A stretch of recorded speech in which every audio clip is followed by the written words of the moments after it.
Ježíš, ty jsi krásný. A už se k vám. Ježišmarja.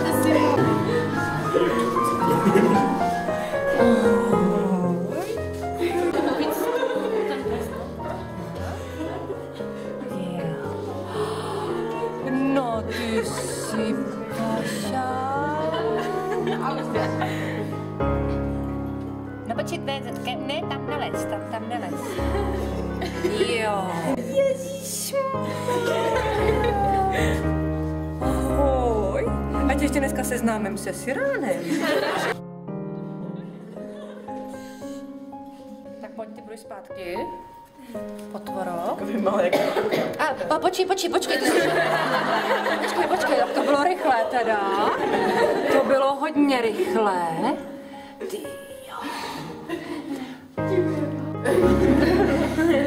Ale ta pozadí je nádherné, holky, to je úplně úchvatné. Takže teď bude taky na návštěvu, že? Jo, ne, taky fotky, jak roste třeba. Chceme. Počkej, stačí, tak já to zavřu. Tak já budu muset někomu dneska zavolat, aby mi to odstěnul, tak já tady nemám To, co má za to auto, bude mi to. Ne, dneska jsem šla pěšky výjimečně. To je Tak tomu musel večer se na popat.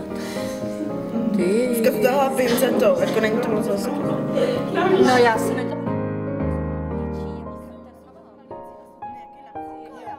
Všichni za 5 a příští rok ještě jednou.